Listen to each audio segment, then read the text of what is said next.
I hope you can hear me clearly. So today we're going to talk about imagery in ArcGIS, and we're basically going to look at some of the fundamentals in ArcGIS Pro. So it's going to be a session based on very basic functionalities. I've seen most of us are intermediate and expert, but this will be more or less just showing the capabilities of ArcGIS Pro and imagery in ArcGIS Pro. So this will be a first of a series of imagery in ArcGIS Pro. We are planning to have more sessions. Next month, we can have another session which is more focused, for instance, on the supervised and unsupervised classification. But for this session, we just wanted to look briefly at imagery in ArcGIS. So I'm Wenslaw Simiu, and I'll be taking you through this session. So first of all, we always love to begin with ArcGIS as a platform. We know we have the ArcGIS as a service, but ArcGIS as a platform itself, we have the desktop, web, and device where once you share your data through the service and services, through the server and online services, through the portal, which is a gateway, you can access the various components from the desktop, web, and devices. So for instance, if you're doing your imagery analysis, you can finalize your imagery analysis, for instance, change detection, share the data through the server, through the portal, which is the gateway, and that way you can access the change detection map, for instance, through your web device, and also you can share through your desktop, and someone can access the same data via desktop. All right, so today I'm majorly going to talk about some of the capabilities of ArcGIS Pro when we talk of ArcGIS imagery in ArcGIS. And just to introduce this, we're actually going to have a story map where we're going to look at some of these components. So this is just a brief introduction, but we'll see more of this in the story map. So let me just open the story map, which can help us go through, which can actually help us go through this together. So now, when you talk of imagery in ArcGIS, you'll realize that we have many applications which use imagery, first of all, just as an essential source of information, but also in the platform, whereby we can have people who want imagery for analysis, people who want imagery for change detection, and so on. So ArcGIS provides you imagery through the ArcGIS Online or even the Living Atlas of the world. And you can see here a further illustration here where you can actually see what we're talking about, sharing your data through your server or ArcGIS Online, be it tiles and so on. And you can see that it can be accessed through the web devices and the desktop, right? So when we come to some of the imagery sources that are provided by ArcGIS, most of us know some of these. Most of us know some of these sources, but those of us who don't know some of these sources, we have the Living Atlas, where you can actually access so much. Data. So Living Atlas contains a lot of data from all over the world, and I'll share these resources after the webinar. This will be shared on our YouTube page, and we'll attach links to most of these sites. And another source of data is the Unlock Earth Secrets, where you can actually see a lot of live imagery satellite data, right? If you, for instance, come to explore, you'll get various applications that are very, very advanced in terms of providing for you ready image. We have, for instance, the Earth Observation Explorer here, and you can see that there are some functionalities here, like, for instance, explore imagery. You can actually see there is a tool here for comparing imagery. So for instance, let's say you can have Landsat data for, let's search for a place like Nairobi, And so this is Nairobi for you, and you can actually come to the right image and say, okay, I want the left image to be Landsat and the right image to be Sentinel, right? So you can actually come and zoom into a particular area. And now if you come and compare some of this imagery, you'll realize that you can now real time, you can just see some of the differences between the Landsat image on the left and the Sentinel image on the right. So I believe our Landsat image is taking quite some time to load. Rather, our Sentinel image is taking quite some time to load, but we'll probably be back when we'll probably come back when it has loaded, right? So these are some of the functionalities that I'm talking about being provided by some of these real-time application, and it's always important to know that this is available for you, for the public, and it's actually free. It's a free service. So these are some of the elements that I'm talking about. Just a second. I'm trying to minimize something here on my screen, but anyway, we can just proceed no matter. So we have the Landsat Explorer as well. I believe most of us have come in contact with Landsat Explorer, and if you haven't, then it's also another available tool where you can actually do a couple of things, including the time selection of showing you, for instance, an area and the change between the times, and you can actually do this real time, right? So this is still Nairobi area, and you can still swipe to compare between two images of your choice.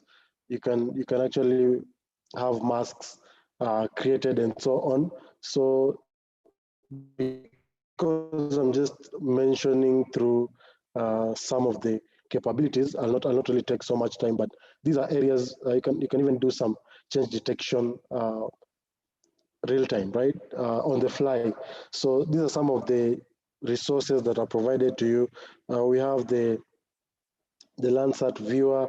We have the Sentinel Explorer, whereby all the Sentinel images, which are also updated from time to time, are made available to you. And on top of that, there are some functionalities that are actually provided to you, right? And you can go ahead and do some real-time analysis using the available tools. So these are just some of the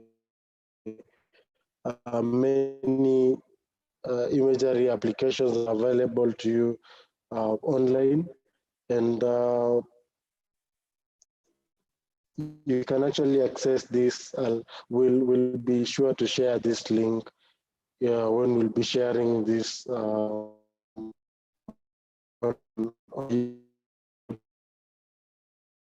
page, and you'll be able to access you'll be able to access some of these resources until them over.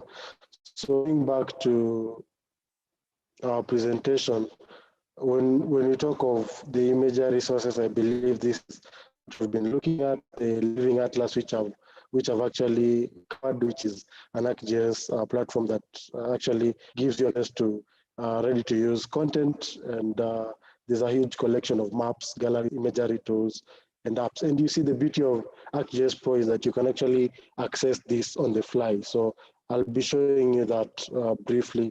I'll be showing you that shortly in our demonstration on ArcGIS Pro. So when you talk about image services, we've just seen some of the applications running where you can actually view many of those imagery that are available for you for free. And images like Landsat and Sentinel, apart from being made available to you, you can actually go ahead and do some analysis on your own. Most do on the fly. So Another component on ArcGIS Pro is the availability of the portal, right, or the ArcGIS Online on the fly, because ArcGIS Pro is integrated with portal for ArcGIS. You can actually now access most of these functionalities that you had to on ArcMap, for instance, search for the ArcGIS Online as you're signing into ArcGIS Pro. And once you go to the portal, you can actually go ahead and add this data, be it Landsat, be it Earth imagery that is provided by ArcGIS. So I'll be showing you that briefly in ArcGIS Pro on how to add data. So you can actually add your data from ArcGIS Online, be it that you're the one who actually uploaded it from your ArcGIS desktop to ArcGIS Online, and now you want to do some further analysis or some further additions, or you can actually even just do it from scratch. So when you're talking about ArcGIS Pro and raster datasets and processing and analysis, there are a couple of raster functions that are made available to you.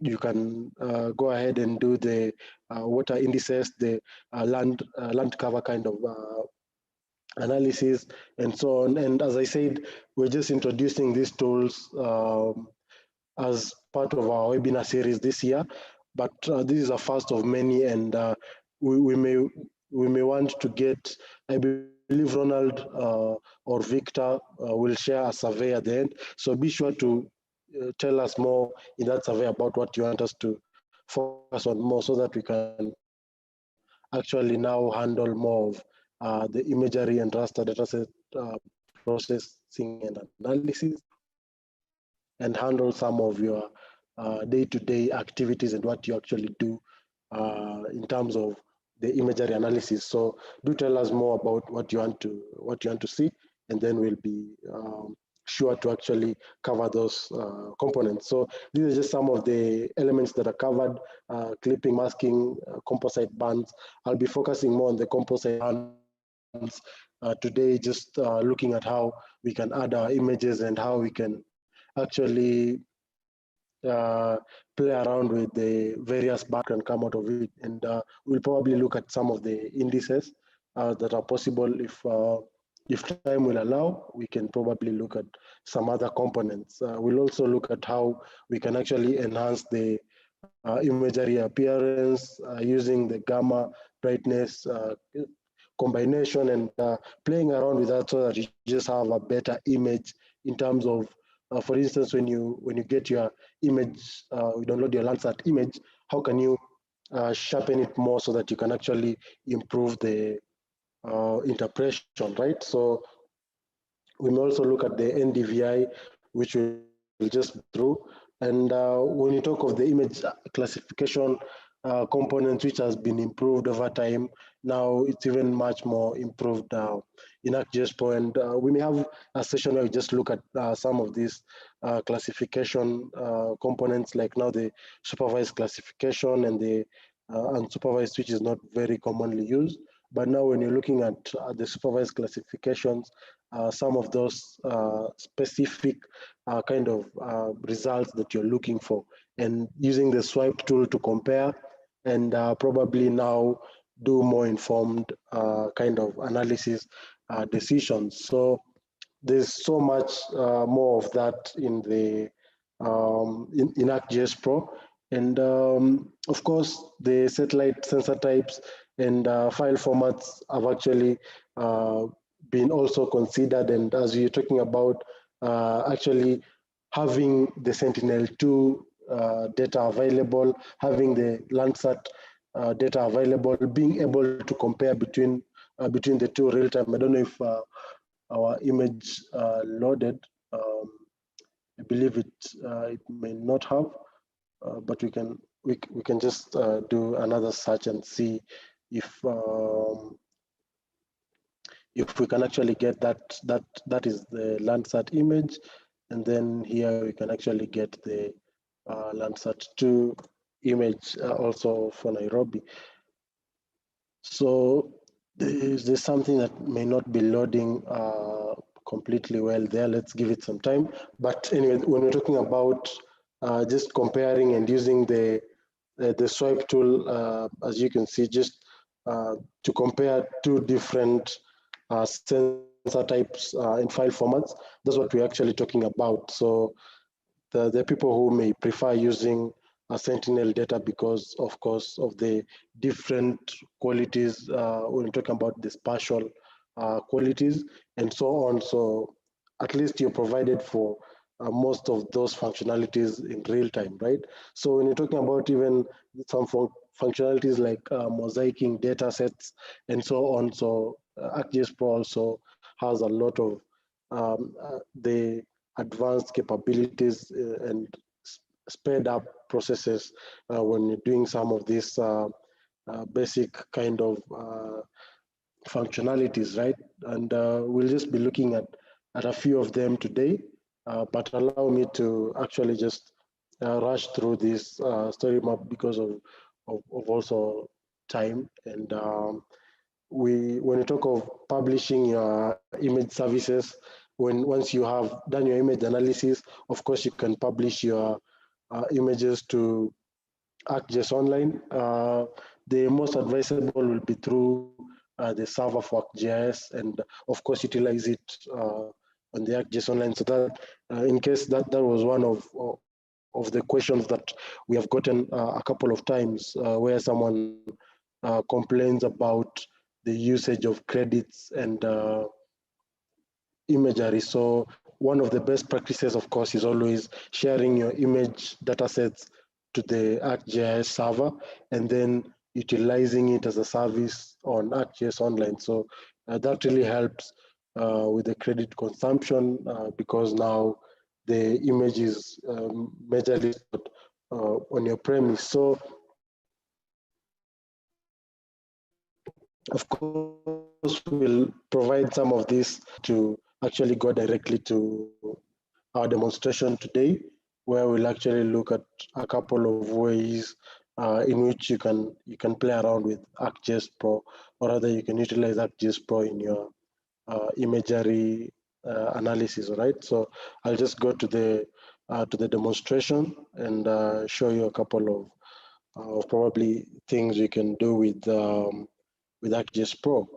So this, I'd already opened up my ArcGIS Pro and I'd already loaded some things, but now just briefly, probably to mention to the basic users. So with ArcGIS Pro, unlike ArcMap, we have the ribbon interface where you have the tabs with different functionalities, the map, insert, analysis, and the different capabilities.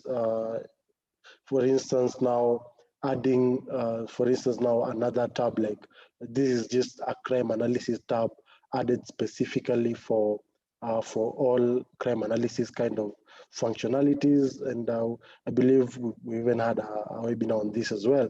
So today we are going to be focusing on the imagery tab and some of the functionalities that are actually made available to you on the imagery tab, right? So you'll actually realize that I've already opened my catalog here. So this is one way of adding data. So of course, to add your data, you can either come to actually to your map, come to add data, and from this functionality here, you can go to your desktop or wherever you're saving your data and actually go ahead and upload the data. But another way in which you can actually access your data is going to view, going to the catalog pane actually, and this is what will actually come on your ArcGIS Pro. So I've just dragged mine to the right here, and now you can actually see that on my folder here I've added. So you can come to folders and add your folder connection. So just add the folder where your data is and the data that you want to play with. So you'll realize that I've already downloaded my Landsat data here, and this is the data that we're going to play around with today. So this data has a couple of bands, and those of us who have interacted with Landsat 8, you know that we have different band combinations depending, of course, with what you want to achieve. So, for instance, when we're talking about the natural color, then we're talking about band 4, band 2, and band 4, band 3, and band 2 in that order, because that is the RGB, that is the red, green, and blue. So here I have my bands Landsat 8. So if I want to do my band combinations, we can just come to Imagery here. And then now, one way to do it is actually, you can actually come to raster functions here, and then you can click on raster functions. And here you have a couple of choices available, in which I can just give you a brief, maybe give a brief for the basic users and maybe the intermediate users who have not interacted more with analysis window, where you can do some of your analysis components like kernel density, do things like, for instance, pan sharpening using the pan band, which is in our case band 8. And then we even have the classification tool, where, as I was saying, we can actually utilize in future, or rather in the very near future, where we can do some of these classifications. We have the conversion kind of tools, where you can actually rasterize attributes. This is a component that we've actually been asked about a lot as well, where you have your vector attributes, and you want to also rasterize those attributes when you are creating your when you're rasterizing your data, when you're converting your vector data to imagery data. So the correction and so on. So under data management is where now we can actually see the composite bands functionalities. So this is, for instance, you've downloaded your Landsat images on ArcGIS Pro, and you want to come and combine the Landsat 8 bands for your analysis. So you can actually just come here and let's go ahead and, for instance, combine. So this is Landsat data for 2019, and then this is for 2017. So you'll notice that I've actually just taken band 2 to band 8, because those are what I'll be interested in using today. So for instance, if I wanted the image for 2017, we can begin in 2017. So I'll just come and say band 4, and then band 3, and then band 2. So that's my RGB. And then after actually getting my RGB, I just come and create a new layer, and that way I'll have my image set and ready for me to actually go ahead and do my analysis that I want, right? So remember, we talked about appearance and so on. So for instance, if we come and look at this area, you can actually see that there's a couple of things here. But now, once you want to maybe enhance this to have a better visualization, then we have the appearance tab here, where you can actually come and play around now with the what is this called? So we have the brightness here, we have the contrast, and then we have the gamma, right? So you can actually increase the brightness here. Let's just increase this to probably 10, see how that appears.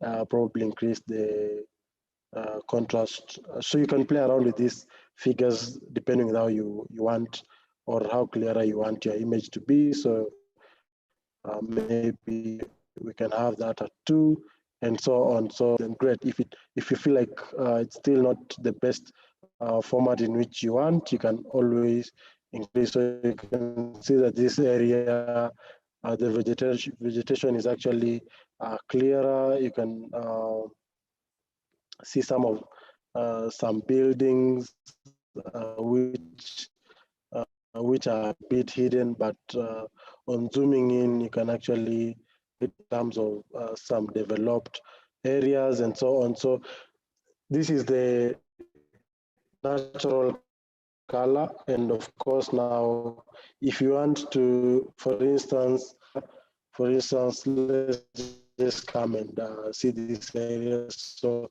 you can see this area is, it looks like a developed section. And now if we go ahead and use the false color urban, which is band 7, 6, and 4, right? So band 7, which is the shortwave infrared 2.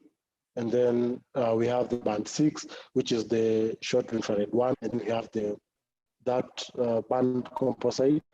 So let's just come to our composite bands. And so for 2017 image, you can actually come and say,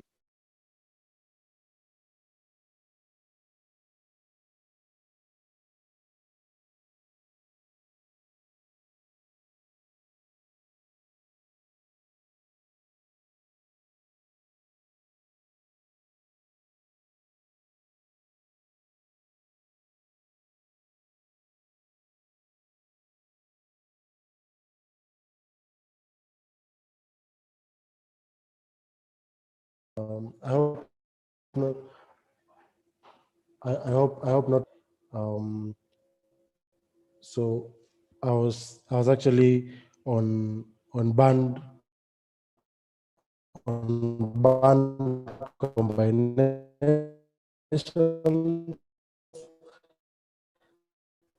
and I was talking about the natural colors. So that's what I was actually now. Can you if I'm back, and I'll go ahead and add the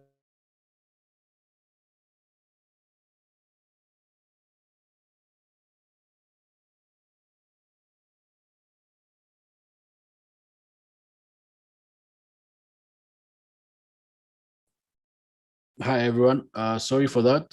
Let's just get Wens back on the call. Apologies for that.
All right, so sorry about that.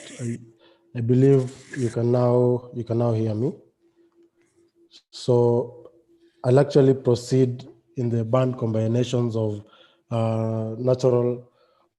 Actually, I was talking about the false color urban, where I was talking about adding band 7, which is the shortwave infrared 2, and then adding band 6, which is the shortwave infrared 1, and then adding band 4, which is the red band. So let's just go ahead and add 6, and then let's go ahead and add band 4. Right, so now we'll create our new layer. and this should give us a better visualization on. All right, so I can just add that to 5. I can add that to probably 15, and I can probably add that to 2, or maybe even reduce it where necessary, so that you can actually see a better visualization of the urban sectors, right? So you can actually see that this area, we can now see the urban sections are brighter, and you should be able to actually now visualize the urban sectors in a better way with the false color for urban, right? So those are some of the components that the band combinations enables us to do, and I just wanted to briefly go through some of those functionalities. So we can have another band combinations for instance, the color infrared vegetation, which is the most common one. So that is band 5, 4, and 3. So we can still come and add our band combination 5, which is near infrared. We can have our red band, and then we can have our green band, right? So if we create our layer, we should be able to actually see our vegetation area better. So now that we are on the false color infrared, we may as well just briefly look at the swipe tool for change detection. Because this is an image of 2017, we can still come and add our 2019 image. So you can come and combine the same band. So that is band 5 of 2019, band 4 of 2019, and band 3 of 2019, right? So this should give us the false color vegetation for 2019. And of course, if we can also still come and probably play around with the brightness for better visualization, we can come and play around with the contrast, and then if necessary, we can reduce the gamma or increase it, depending with how best you want to play around with your image, right? For best visualization, right? So I'll use 2, 15, and 1.5, right? So in that case, I'll come here and still use 10, right? So I can still use 10 here, 15, and 1.5, so that we have almost the same ideal data. So you can see that this is the 2019 image, and below it we have the 2017 image. So another tool that we talked about in our presentation was the swipe tool, where you can actually now come and play around with these images to quickly visualize the changes that are happening. So let's focus on this particular area where the swipe tool is appearing. So you can actually see that this area right here, you can actually see the change that is happening. So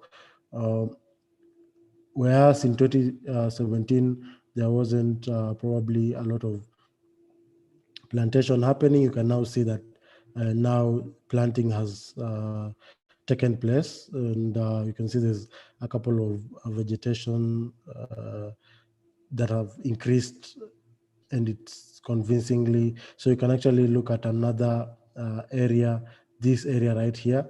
You can actually see some of the changes and maybe tell that there's harvesting that has happened. You can see this area generally as it is. It could be the season, but of course, keeping in mind that you're downloading images of the same period of time, you can actually see this area as it is.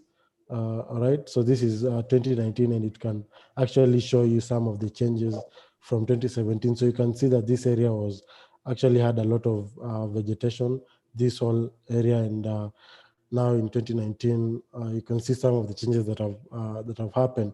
So those are just some of the elements that I really wanted to cover in terms of the band combinations, some of the change detections, just summarize those raster functions. Probably another component that we may want to probably look at is the indices kind of component. So in our band combination here, we have the red and we have the infrared band. So if you come here to the indices and, for instance, you decide you want to do your NDVI. So we have the NDVI, the green NDVI, we have the red edge NDVI for people using, for instance, Sentinel images which have the red edge band. You may want to utilize this for your NDVI. So if we come to NDVI, for instance, and select your near infrared band, so you just want to know which band is which, right? So you want to be very specific when you're talking about which is your infrared band and which is your red band, right? So in our combination, remember we used the 5-4-3, right? So where we had the near infrared band being the first band, and we had the red band, which is 4 being the second band. So it automatically picks up this as your band combination. So if you just say, okay, then you should be able to run the NDVI analysis and give you a result of 1 to -1 to 1. And you can actually come and symbolize this in a way to understand it more. And I was talking about ArcGIS Pro and just the improvement in terms of the appearance kind of analysis. And here you can see that we have some added kind of color schemes. And if you decide to show here, to show names, you can actually come and choose the condition number. You can choose the one you prefer the most to utilize. So if you, for instance, come here and have that as your NDVI result, you can actually see some of these areas, and still you can still explore your NDVI result and swipe it on top of your, for instance, composite band to just make more, to probably just understand it more in terms of what has gone on and some of the changes. And so I'll just go back to appearance, and using our swipe tool, you can still come here and just see that the intent, and probably just look at the intensity. And if you are to do the same for the other NDVI, or rather the other image that you combined the bands, you can still go ahead and do the NDVI as well, and swipe through to compare the two NDVI combinations. So if we come and still look at some of the other indices, we have the water indices and so on. Another functionalities I just like to probably look at is the capability to just come here and probably search. If you have an idea of what you're doing, of course, you can come and still search for your, you can still come and search for your functions here, and you should be able to actually find some of the combinations that you require there. For instance, if you want to do an index analysis, you can find it there, and so on. So that generally just shows some of the capabilities of ArcGIS Pro. And before I forget, I mentioned something about adding things on the fly from ArcGIS Online. So under catalog, under portal, you can see we have Living Atlas. We have a couple of things that are coming from Living Atlas, and you can actually search for something. Let's say on your map, you just search for Landsat. These are some of the components for Landsat that can come. We have the Landsat 8 moisture index map that you can actually utilize as your base map, and so on and so forth. You have the Landsat GLS multispectral, which is also available to you from anywhere, and you can actually see that it's available from all the way from 1965, of course, 1972 rather, all the way to 2012, right? So you can actually see these available data from 1972 to 2012, depending with the area that you want to utilize. And these are some of the available resources that, and you can also make yours available here. You can just do a land cover, for instance, tile map or map, and be sure to share with us, of course. We have in Esri South Africa, Barbara, who is in charge of updating some of these maps to the Living Atlas, and you can actually find your map and your imagery data sets on the Living Atlas as well. So those are just some of the components that are actually made available to you. And I believe I can now end there, and probably the next session now will be more specified on one or two components. Let's say if we'll decide to look at image classification, then we'll just focus on entirely image classification, maybe supervised and maybe unsupervised. But for now, I believe if there are any questions that are in the chat section, I can actually look at some of them and probably respond if my colleagues haven't already done that.